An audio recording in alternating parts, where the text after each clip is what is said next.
Hello, thank you so much for joining us today for our webinar, Neurodivergence in Women, a Gendered Experience. Your presenters today are Ashley Coombs and Cara Duchene. Before I introduce our presenters, I just want to go over a few key reminders to please remember to mute your sound throughout the whole presentation.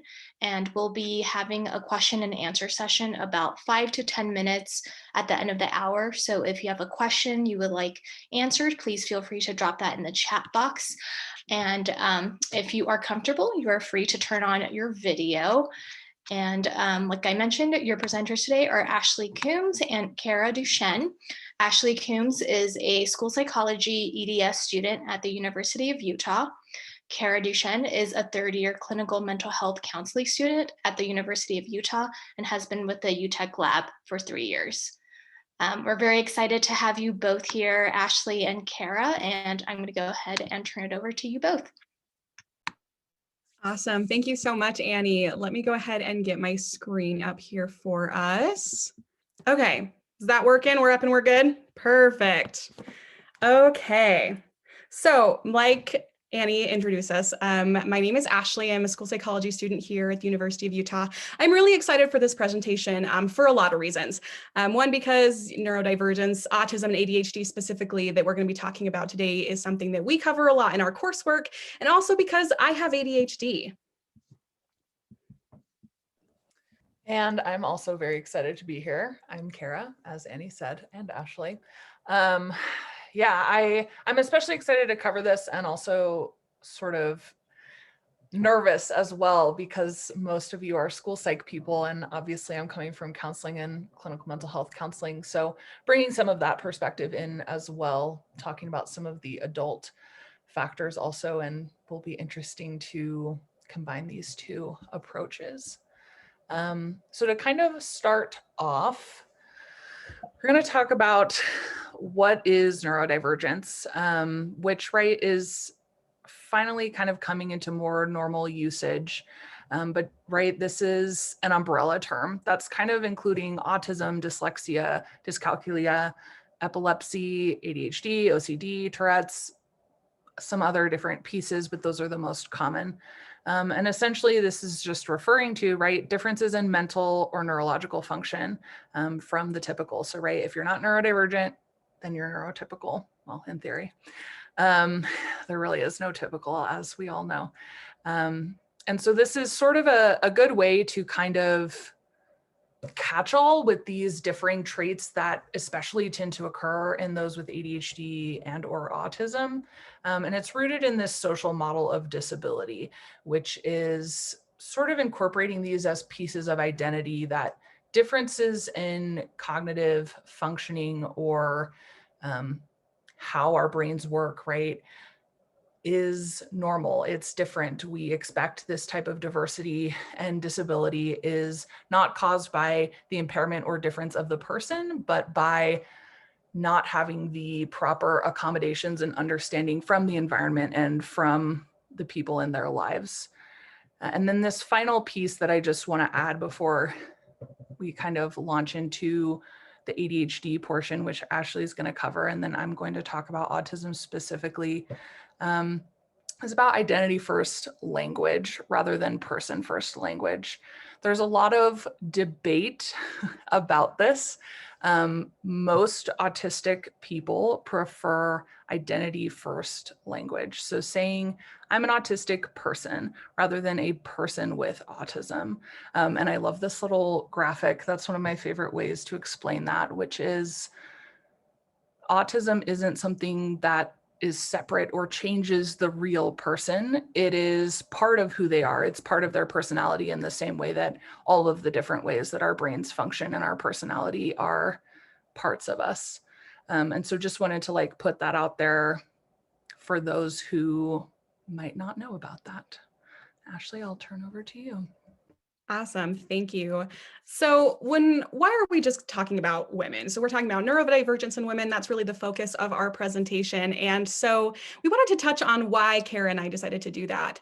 When we're talking about identities, whether we're referring to gender, race, social class, sexual orientation, kind of any one of those things that make up you as a person, they don't exist in a vacuum. So they aren't these standalone concepts. Each of our identities, they overlap to create our own unique experience in the way that we interact with other people and we interact with the world. So when we're looking at disability through an intersectional perspective, we could dedicate an entire webinar to any one of those intersections: disability and race, disability and sexual orientation. But if we tried to cover all of that in one sitting, we would be doing a severe injustice to all of these very nuanced topics. So Cara and I decided to start somewhere, and that somewhere is our own personal experiences with ADHD and autism and how our gender impacted our diagnosis. So let's jump in with ADHD. There are some pretty pervasive stereotypes when people are thinking about what ADHD looks like. Typically, people tend to think of a very specific demographic. So as far as who has ADHD, they tend to think of kids, they tend to think of boys, and they specifically tend to think of people who are white. And as far as symptoms go, people can get really caught up in the hyperactivity piece and assume that ADHD really only looks like disruptive, impulsive behavior. And that's not necessarily wrong, right? Those are indicators of ADHD, but boys are diagnosed at a higher rate than girls, and clinical samples tend to show an even greater discrepancy than a community sample, which means that more boys are being referred for treatment. And I think it's important to recognize that those stereotypes have really impacted diagnosis and treatment of people who don't fit that description. So if we're looking at our cute little graphic up here on the screen, any one of these kids could have ADHD. But if we're going to guess which one is the most likely to be referred for, treatment for ADHD, we'd probably have our kiddo who's jumping and throwing and following all of kind of those stereotypical behaviors that we would assume. So stereotypes, like I said, really impact who is referred for treatment. Kids who are disruptive, they tend to be noticed pretty quickly by their parents, by their teachers. And so because they're referred for treatment more often, they also tend to really dominate clinical samples in studies that are about ADHD, which, early studies influenced our diagnostic criteria, the way that we developed that, and then subsequent assessment tools. So basically everything that we have is really focused on this very specific type of, or it's this very specific presentation. And we have clinicians and educators and medical professionals who are all trained to spot a very specific type of ADHD.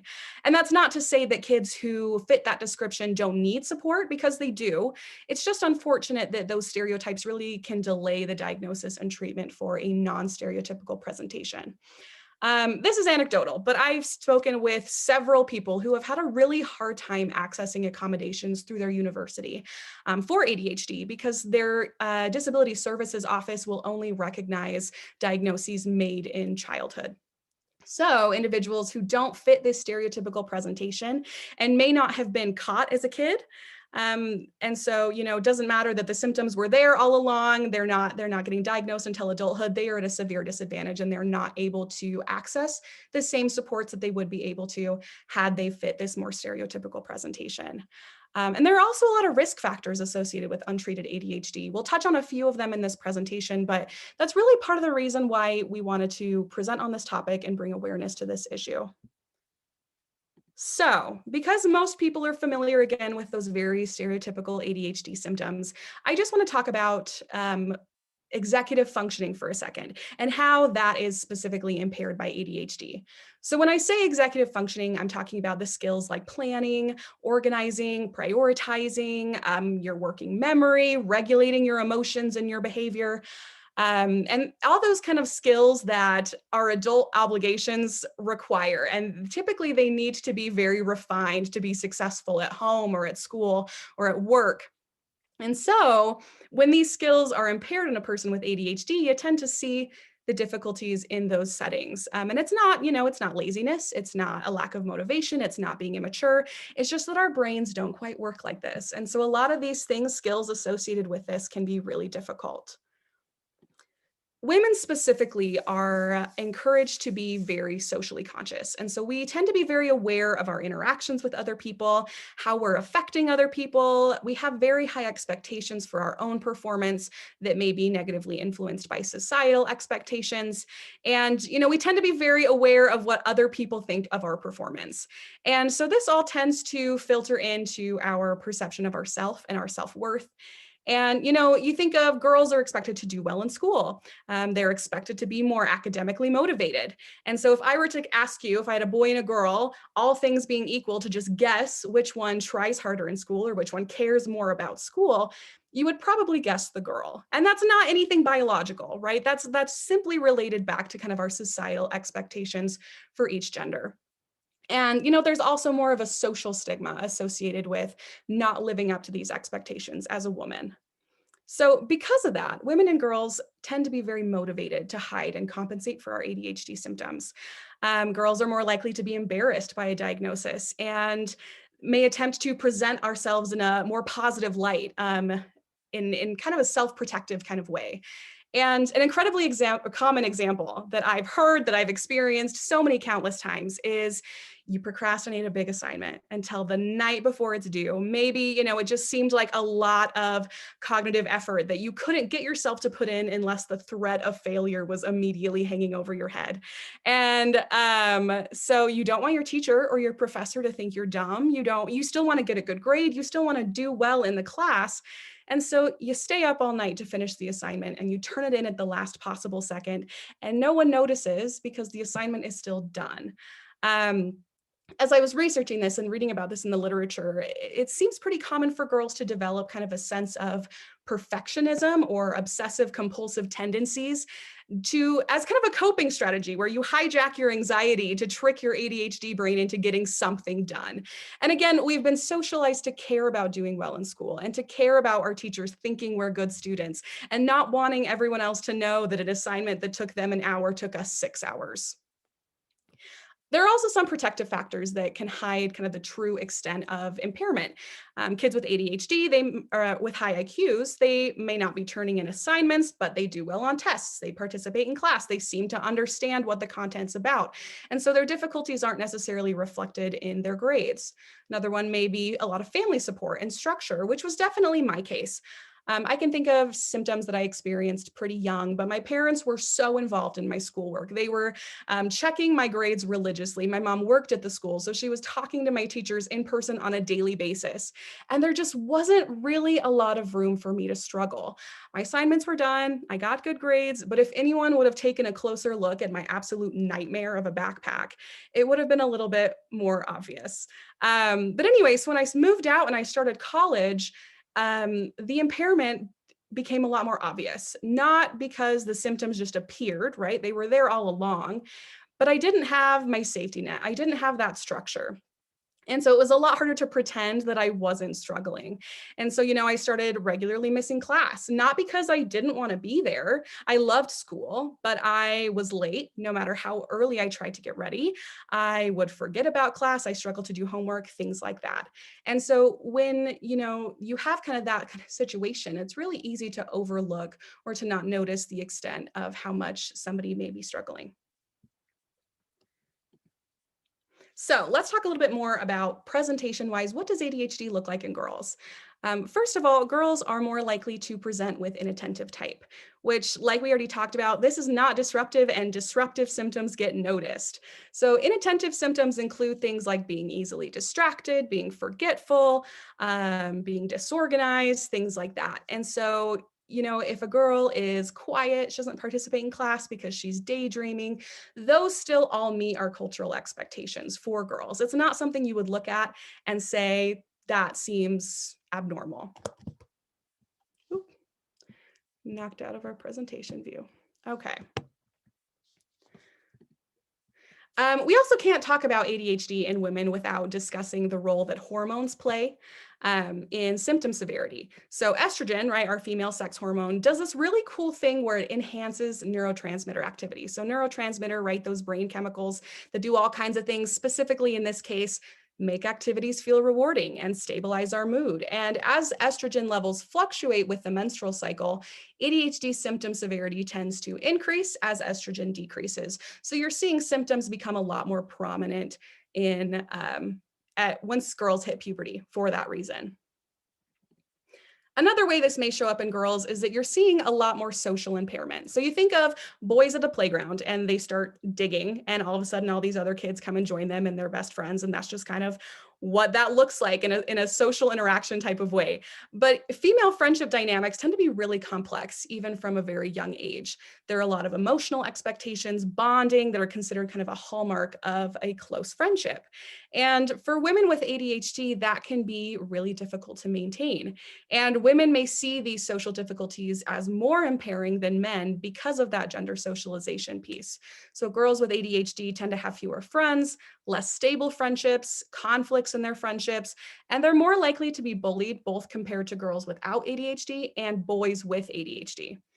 So ADHD symptoms can show up in a social context looking something like this. And this is by no means an all-inclusive list.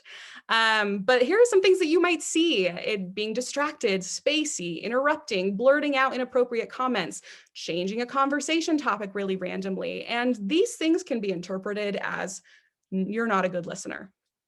Other things like maybe you're trying so hard to focus on a conversation that you do things to make it a little bit more interesting, like starting an argument or asking really personal questions.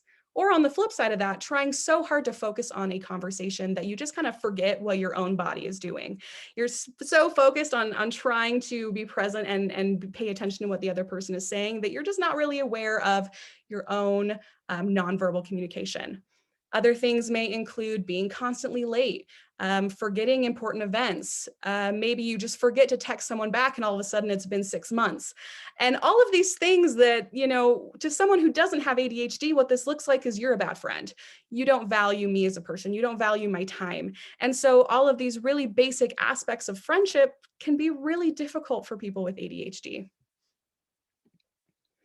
Another important aspect of social impairment that I think is important to touch on that's associated with ADHD is risky sexual behavior.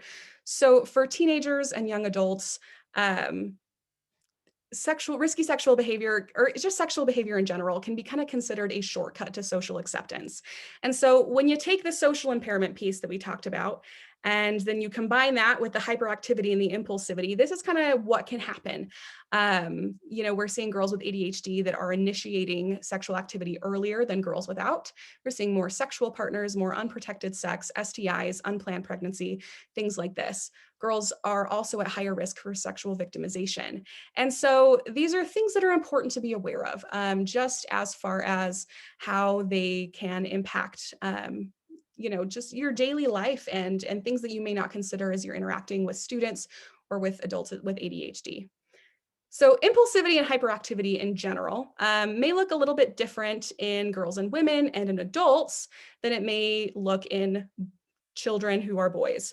Because of that socialization piece, because of what's considered socially acceptable. And so here are some ways that might show up.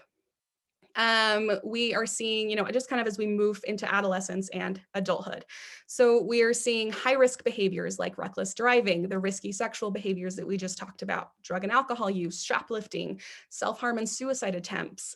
You can see girls being very overly talkative and verbally impulsive. And verbally impulsive, I mean the interrupting, but it can also include lying, and not necessarily, malicious or intentionally deceptive lies, but just not really being really able to inhibit what is coming out of your mouth. Another thing that I think is particularly important to touch on as we're talking about impulsivity and hyperactivity is dysregulated eating. This can look like overeating or undereating. Overeating in that you are not able to regulate your behavior and inhibit those impulses, and especially when you're bored, because eating and food releases, right, those chemicals in your brain that we talked about, and you're getting that activity that you are wanting. On the flip side, undereating because you are, forgetting to eat all day. And then when you remember, you either don't eat at all or you binge. And so, Yeah, as considering risk for eating disorders, women and girls are already at a higher risk for that. Add this ADHD piece, and it's something that you should just be aware of as you are working with these individuals. So other ways that ADHD can show up in girls, we're seeing more internalizing problems like low self-esteem. Women might experience feelings of intense shame, self-blame for not being able to live up to these expectations that we have for women. And there might be feelings of imposter syndrome where it's like your house looks clean, but if you open that one closet, then everything is just going to crash. And so it's like living in constant fear that somebody is going to find out just how much you're struggling and maybe think differently of you for it. There's also a locus of control piece where it feels like no matter how hard you try, you just can't keep up. And then finally, we're seeing more emotional dysregulation. So things like mood swings, irritability, and the low frustration tolerance. So let's talk about something called rejection-sensitive dysphoria. This is not a diagnosis. What this is a term that's used to refer to this experience that's associated with several different disorders. And it's basically a manifestation of that emotional dysregulation that we just talked about, combined with those impaired executive functioning skills. So what this is specifically is an emotional response that is disproportionately intense to the event that triggered it. And this can be triggered by real or perceived rejection, criticism, failure, anything like that. And when I say perceived, I mean that you may see situations where an individual with ADHD negatively interprets an ambiguous social interaction. This can also be triggered by negative self-talk. And so what does this look like? First of all, it's highly impairing. This isn't just like a, being moody. This isn't just being, this is a very intense experience that people have expressed that they may go through in response to that perceived or real criticism, those things. And so what this can look like is the emotional outbursts. You can see withdrawal, avoidance, low self-esteem, rumination and perseveration. So just thinking about it over and over again.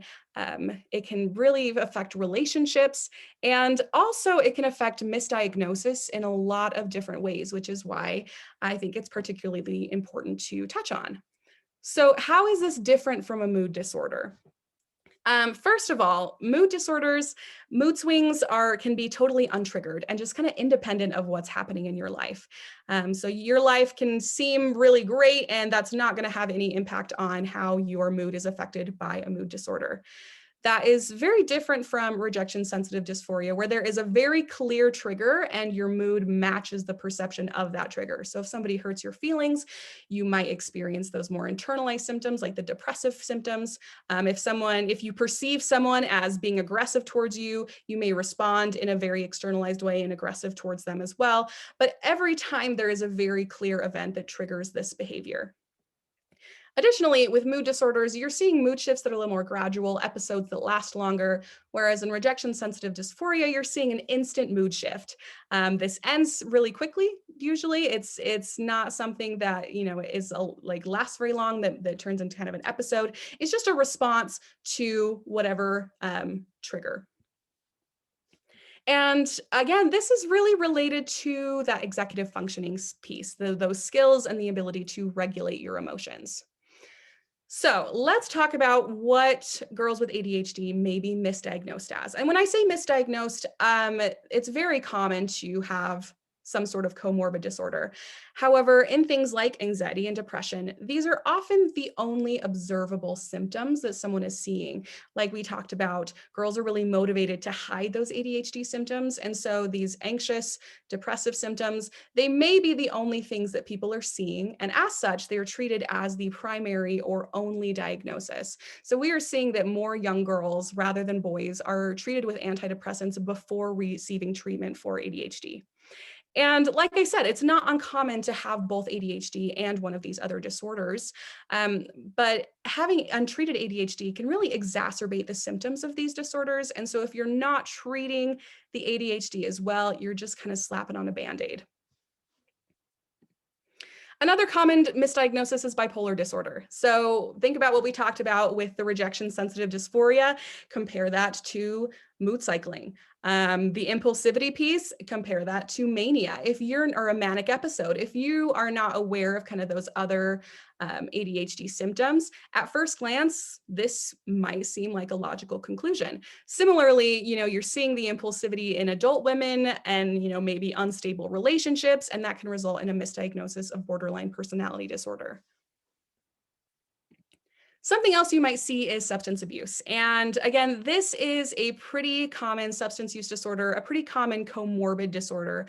However, people with ADHD may be self-medicating. And so like anxiety and depression, if you're just treating the substance use, you are not treating the root of the problem. Something else that is related to those demographic stereotypes that we talked about at the beginning of the presentation is externalizing disorders like conduct disorder, oppositional defiant disorder. And these are particularly concerning because it is more likely for Black, Indigenous, and other people of color to receive a diagnosis of ODD or CD rather than ADHD. And so there is some, again, stereotype there that can affect diagnosis. However, comorbidity with ADHD is the rule, not the exception. It is incredibly common to have some other disorder associated with it. Here are a list of some common ones. Again, not an all-inclusive list, but that's not uncommon at all. And just kind of on a final note before we jump into our autism section, women who are not diagnosed until adulthood are more likely to have a history of depression and anxiety. And ADHD predicted suicide attempts in adolescence for girls more than boys. And so as we are, talking about this and looking at how this might look different in girls and women, being able to spread awareness on that, we're seeing more research come out on this. We can hopefully start to alleviate some of these negative outcomes and provide support earlier and being able to catch these cases before it gets to this point. So with that, feel free to drop questions in the chat. We'll also address some of these at the end of the presentation, but we will hand time over to Cara. Okay, well, now we're going to switch over to talking about autism in women and girls, but I also want to, you can go to the next slide, Ashley. I also want to sort of address as well that pretty much all of what Ashley just shared with you is also going to equally apply in autistic women.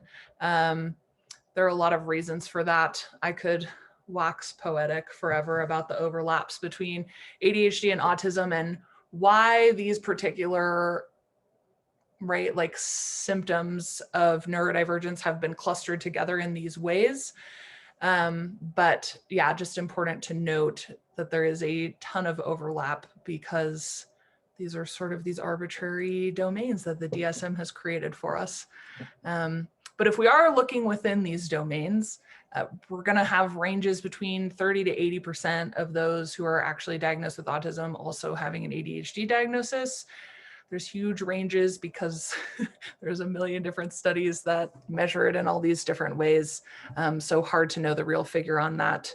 But basically, right, there's this overlap in these presentations of different neurodivergent traits, many of which Ashley has covered, and also many of which y'all probably already know because they're all in the DSM.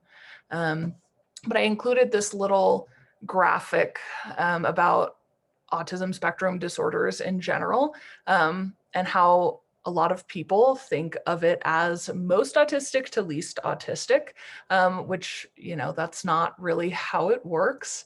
There's different measures of these different presentations and symptoms and differences in functioning. And obviously even this little wheel of 8 things or whatever, it's much more complicated than that. But we try and generalize it as well as we can. And so the main differentiators within the DSM and in the actual diagnosing process is going to come from differences in social communication and these sort of sensory issues, increased distress to change, and more sensitive to external or internal sensory input. Not that these can't exist within ADHD as well, which is why it's so messy, but that's generally what we're thinking of when we're differentiating autism from ADHD. So it is well known that boys are more likely to be autistic. And this is like up to 5 times more of those diagnosed with autism are boys or men and are not women. And like Ashley said, a lot of this research and also just the observations of past psychologists, researchers has been around white male children.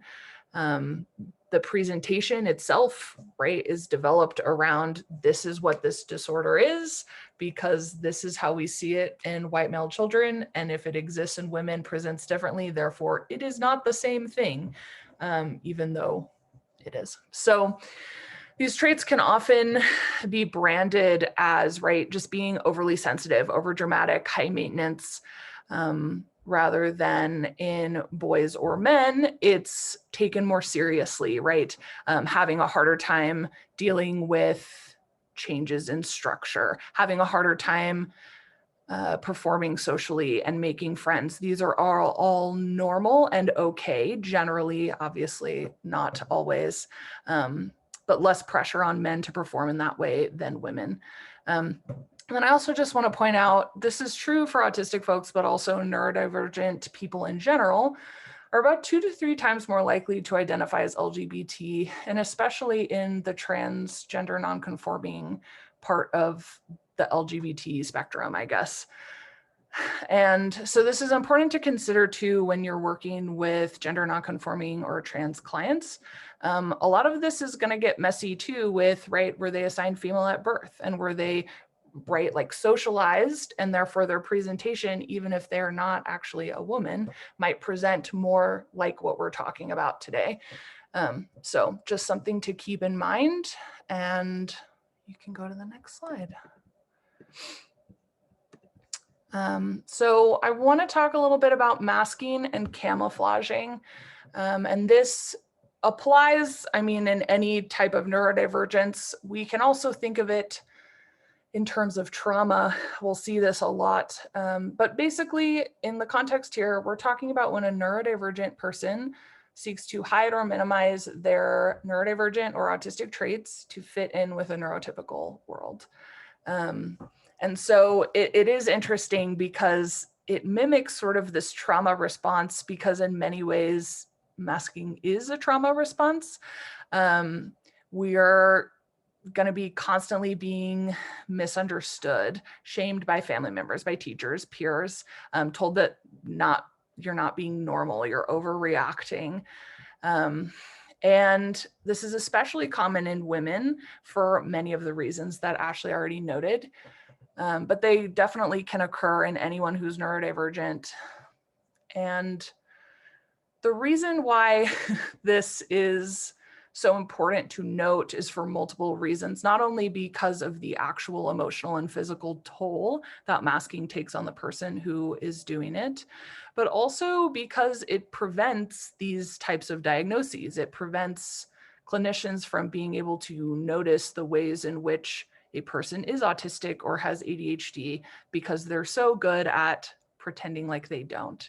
And there's like this little graphic over here showing these different ways that someone might mask, right? So hiding your feelings, imitating facial expressions, trying to focus on conversations, bottling up your anxiety, trying to act normal. And usually this really just looks like someone who is really good at mirroring or mimicking others around them, really good at blending in, not because it's natural for them to do so, but because they have constructed this sort of other self.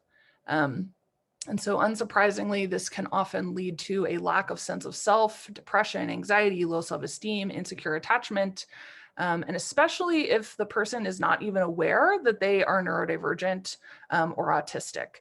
So speaking from my own personal experience, so I'm 29 and I just barely realized I have autism a year ago.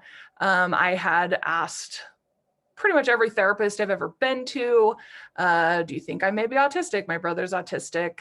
He was diagnosed very young. He's younger than me. And I was always told, no, there's no way, you're too social, you are so good at making friends, you make eye contact with me, obviously you are not autistic. And it's because I was very good at masking. And it has been a really difficult process of, and I guess I'll say is a common experience, not just my own, but also in clients and others. When you realize that you've been wearing a mask that you didn't even know you had. So that was what was so interesting to me, is usually this person isn't intentionally trying to be fake or deceive people. It's really like they don't have this autopilot that neurotypical people seem to have. It's hard for me sometimes, honestly, to relate to the other side because I don't know what it's like to be neurotypical. And I think it's interesting because so much of this, if not all of like research and the actual right parts of a diagnosis are all written by neurotypical people. And this difference in language makes it really tough to communicate. Anyways, the point is, masking makes it tough for clinicians, but also for the individuals themselves. And so with that being said, when we're thinking about diagnosing, the external presentation is often not going to be a sufficient indicator. Pretty much every single, if not every single one of the pieces of the DSM diagnosis for autism are based on this external presentation. And so like when Ashley showed those 4 kids, right, and the one who we're more likely to think has ADHD, it's really similar to with autism. If they are not having trouble making friends or don't seem to be having trouble making friends, or if they seem to be performing just fine in school, or right, or if they're a girl and we say, oh, well, they're just sensitive, then that means that not only might we not flag them for a diagnosis, technically they might not even meet the diagnosis requirements. And so we want to think about what are the actual like underlying internal experiences of someone with autism. So this might look like having scripts or running dialogue for social interactions, sort of manualizing communication and social interaction rather than just automatically interacting, or feeling like they really need to understand why and how people are interacting the way that they do in a way that might be confusing to others. We're also thinking about, right, like hiding or suppressing these feelings of overwhelm that are deemed unreasonable. And so this is going to look like emotion dysregulation, like Ashley said. Or if they're masking really well, you might not ever even see that. They might go through their day seeming just fine, and at home, it's a total meltdown. And then, right, just do everyday activities and conversations feel overwhelming? Do they take more effort? Are they more painful for you than for others? Because maybe this person is going to interact exactly the way that they should in a neurotypical world. But inside, it is very painful and exhausting as an autistic person to perform in that way. So if we sort of narrow it down to what these differences in presentation might look like in an autistic girl or woman. So if we're talking about special interests, which is a generally right understood part of an autism diagnosis, they probably still exist, but they tend to be more socially acceptable in women than they are in men. So if a little girl has a passion for dolls or shopping, that might not be flagged as a special interest because it's normal for girls to care about those things. And so in that way, it can be harder to notice. It also might look like just being shy or being passive because attempts to interact socially feel really difficult or often don't go well. And so they sort of can be kind of a loner or have few friends, not because they don't want friends. But once again, this is something that, oh, she's just shy and people don't often pay a lot of attention to, or might not realize is an indicator of something else. I already talked about this mimicry and social interaction, right? That's what masking is, mimicking how other people are interacting. And it's usually not going to look like parroting, directly repeating, but it might. And especially maybe learning how to interact from media like movies or TV is gonna also be like a big flag there. And so I feel like I'm beating a dead horse here, but right, might appear normal socially, despite intense anxiety about performing properly in these social settings. This is not the same as social anxiety. It is about not having a logical cognitive understanding of how conversations are supposed to go. I often try and describe it to others like it seems like everyone has this like rule book that I just didn't get. And I so desperately wanted people to explain to me what these rules were. And the problem is because neurotypical people don't even know themselves usually what those rules are because it's automatic, they're not able to explain it. And so trying to kind of manually construct a algorithm for interacting with people. Anyways, so that might be what the internal experience looks like, even though the performance looks great. Which I think this is probably a perfect example is me giving this presentation, probably seemingly normally, but took much practice over many years to be able to interact this way. And I guess finally, I didn't note this, but it also might look like extreme exhaustion, like literal physical exhaustion and overwhelm, because they're forcing themselves to perform like a neurotypical person perform in an holistic way, a non-autistic way. And so in addition to increased sensory sensitivity, you're also dealing with having to essentially act and think so hard about everything you're doing. And that just might look like this burnout piece rather than even necessarily the meltdown side that we typically think of in autism. And I guess I want to make it very clear too that that fully exists in adults, does not go away when you turn 18, unfortunately. I also included this little graphic here from the Autistic Girls Network. If you haven't heard of it, highly recommend checking it out.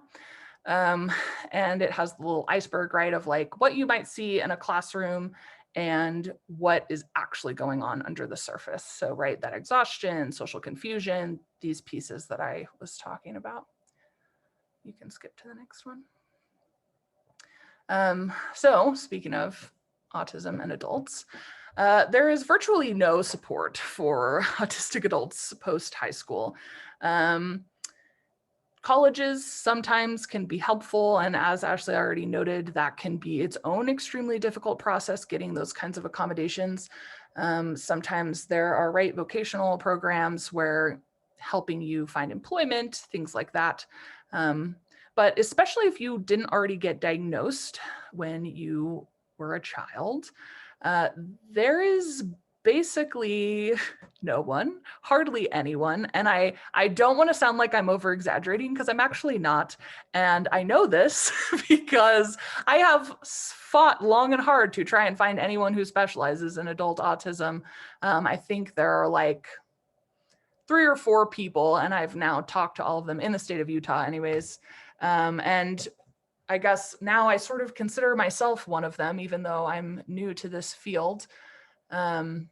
But it's really tough because programs like mine in counseling, where you're trained to work with adults, they don't talk about neurodivergence or autism or ADHD because they're developmental disorders. So they assume that we don't need to learn that because those people have already gotten all the training they need from their school psychologists, which is problematic on a lot of levels. And I don't need to go into all of that. But the other piece of this too is it often might look like adults become less autistic or your kids become less autistic over time, when really they're probably just better at masking. They've really just become better at obeying these social norms that don't make sense to them, but it comes at great personal cost. It is not an improvement. It is a way to be accepted in a way that is really harmful to their personal identity. You can go to the next one. And just this last little piece that I wanted to note about these overlaps between trauma and neurodivergence, and especially autism. So neurodivergent folks are 4 times greater risk for PTSD than those who are neurotypical. So this is partially because of, the actual neurological vulnerability, just more sensitive, taking in more input, and therefore more likely to be overwhelmed or pushed into a fight or flight response than someone who's neurotypical. There's also been studies around like a longer time for fear extinction to occur, which is, if we're talking about exposure therapy for a particular event, if we're treating PTSD, it just takes longer for that type of exposure therapy to work. The brain holds onto that fear longer in a neurodivergent person. But then it's also just super messy because there's a lot of overlap in the ways that PTSD and CPTSD present with how neurodivergent people might present, or being, having this emotional dysregulation, having anxiety in social situations. And so this is just an area that is starting to get some more research and is really awesome. But definitely a lot more is needed here, and definitely important as a clinician to understand that not only are they maybe going to be biologically more vulnerable to trauma, but being a person who has ADHD or autistic in a neurotypical world is traumatizing. And I don't mean to be over dramatic, but it is because of the ways in which we are expected to adapt or change or fix ourselves, rather than recognizing that we're not purposely being difficult or overly sensitive, but actually just have different experiences and different nervous systems. And I just wanted to note, really quickly too, that experience of masking or therapies that are intended to change an autistic person's behavior can contribute to that trauma, is contributing to trying to, exposure to a sensory sensitivity isn't going to distinguish that sensory sensitivity because it's not learned, it's innate. And so just these different pieces of learning how to exist can be contributing to those symptoms. And then the last little slide is just a quote that I see all the time, and I'm sure most of you have seen. If you met one person with autism, you've met one person with autism. And this just is really important to me because I think this is what had prevented me from getting this diagnosis, understanding my own struggles, and is true for many. And if you ask pretty much anyone with autism, they'll tell you, as soon as they tell you that you're autistic, I would say probably 50% of the time people respond and say, no, you're not, which is incredibly invalidating. Don't do that. And just, I guess, just emphasizing with anyone with neurodivergent traits, the most important thing is believing them, Believing their differences, believing the things that they need from you, and not assuming that, their actions or behaviors that maybe seem different to you indicate that they, don't care, aren't interested in being your friend or getting to know you, Just, I feel like I'm rambling, but I get so passionate about this, but I guess just really meeting people where they're at, knowing that for the most part, especially if they already know they have an autism or ADHD diagnosis, that's going to be impactful, and understanding all of the different ways that might present, even if it's not the way that maybe you learned in school or that you're used to seeing. It's just really important to have those considerations. And that is it. We are here to answer questions for, I guess, as long as we're allowed to do that, according to Annie. And thank you so much, everybody. Thank you, Cara and Ashley. That was an amazing presentation. We had a couple people submit questions in the chat as you guys were talking, so I'm just going to read them in the order. So a question from Keely: would ADHD symptoms increase in intensity or frequency during menstruation? Then I wasn't sure about the research on this.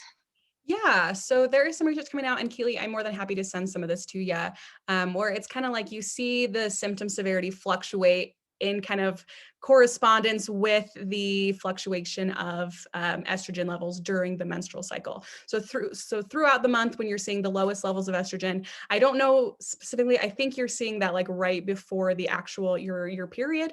That would be when your ADHD symptoms would be the most severe, versus when you're done with that and your estrogen levels are back up, your ADHD symptoms would decrease. So it's kind of that inverse relationship there.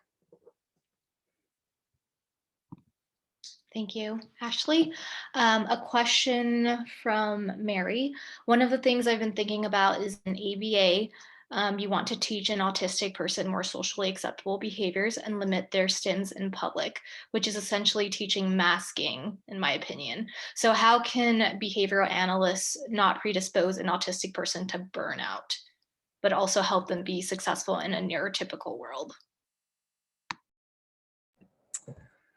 So I might defer to Ashley or tell you to talk to Erin later.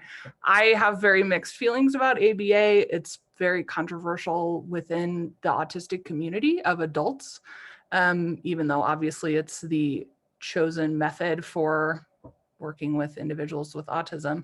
I think it's a really good point. I think a lot of times ABA can be used to teach people to mask. And I think that's why it's so important to notice the difference. Like, what is the purpose of trying to replace a behavior? Is it to make them more socially acceptable? Ooh, yeah, I don't know about that. But if it's to help protect them, help them to better regulate their own emotional experience, that's sort of my take, because I think it's important to be realistic, that yeah, you're an autistic person living in a neurotypical world, and it's really helpful to understand, like sometimes I do need to mask and I want to mask, and that's a tool, but it shouldn't be like an expected way of being, I guess. I don't know if that answers the question or if Ashley has something else to say there, but that's my Yeah, I'll jump in as well. I've worked with kids. I remember when I was working at another clinic, I had a kiddo who would spit. And so that was kind of his thing, is that he would spit and that he would play with the spit. And so in that kind of a situation, that kind of a sensory behavior is not something that you could do in public, because that's not sanitary. There's all kinds of things with that. And in that case, looking at that versus trying to force someone to make eye contact with you. And so it's obviously a spectrum of behaviors too that you can look at. If you're, like Cara said, if you're looking at things that are just what we consider more socially acceptable because it's the polite thing to do, versus something that is beneficial and necessary to functioning in general. Thank you both. Another similar question to Mary's by Anna. When we think about teaching replacement behaviors to students engaging in maladaptive behaviors, would these replacement behaviors be considered masking and be generating feelings of burnout and exhaustion? Have you read if there are ways to be more thoughtful about how we approach teaching replacement behaviors? I know there's plenty of stuff out there on this, and honestly, I don't, it's going to be so hard for me to keep everything so short. But I would say, if we're thinking about therapy in general, when we're teaching a replacement behavior, the point is to, do something that's just as regulating, that's just as helpful, that meets the same need that maybe the problem behavior causes. And really, honestly, I think it's a kind of an annoying answer, but it's just in conjunction with your client, is the behavior we're replacing this with something that meets that need for you? And if it isn't, then it's probably not a good choice of a replacement behavior, and is going to be just exhausting. It's just going to be them repressing an emotion or a need rather than finding a way to express it that might be more effective for them. Thank you, Cara. That was a great answer. Another question from Keely. So I have been looking into research on how to appropriately label autistic people to inform my own research. It seems that they recommend people on the autism spectrum, which I have adopted. What would you recommend as the best way to identify it in research? Love this question because it is more accepted. Like, you are correct. And I literally there was all these tweets yesterday around this, and someone just had a paper rejected for specifically using autistic people rather than people on the autism spectrum. This is something that autistic advocates are working really hard to change. And I know that within research, right, I also get that you want to have your papers accepted. And so I'm not going to speak as to what works for research because I know Erin and Keith and all of you know that already. But speaking, I guess, from the autistic community side, that's the preferred language, even though within academia, it generally is not.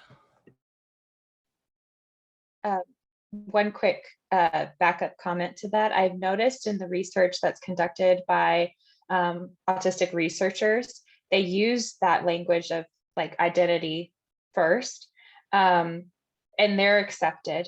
But like researchers who are neurotypical, who try to adopt that language as well, may be more prone to being rejected. I don't know. I think it's interesting, and people should conduct research on this controversy as well. And I think one last question from Mary. What advice could you give to someone who is feeling very called out by this presentation? Asking for a friend. Send me an email. Yeah, we have lots of resources. Cara and I have spent countless nights watching The Bachelor and talking about why we need to do this presentation. So we have tons of stuff for you. If you're interested in more research, or if you just, you're curious for yourself or for a friend, feel free to reach out. We would be happy to share some of that with you. Thank you. And I think with that concludes this wonderful webinar. Thank you again so much to Cara and Ashley for talking about a topic that is very rarely talked about and not very understood. So thank you both for a great presentation. This webinar is being recorded and will be published to the UTTEC Lab website. So you can access that by going to u/tteclab.com. So feel free to send people that would be interested in this presentation the link. And again, thank you so much for joining.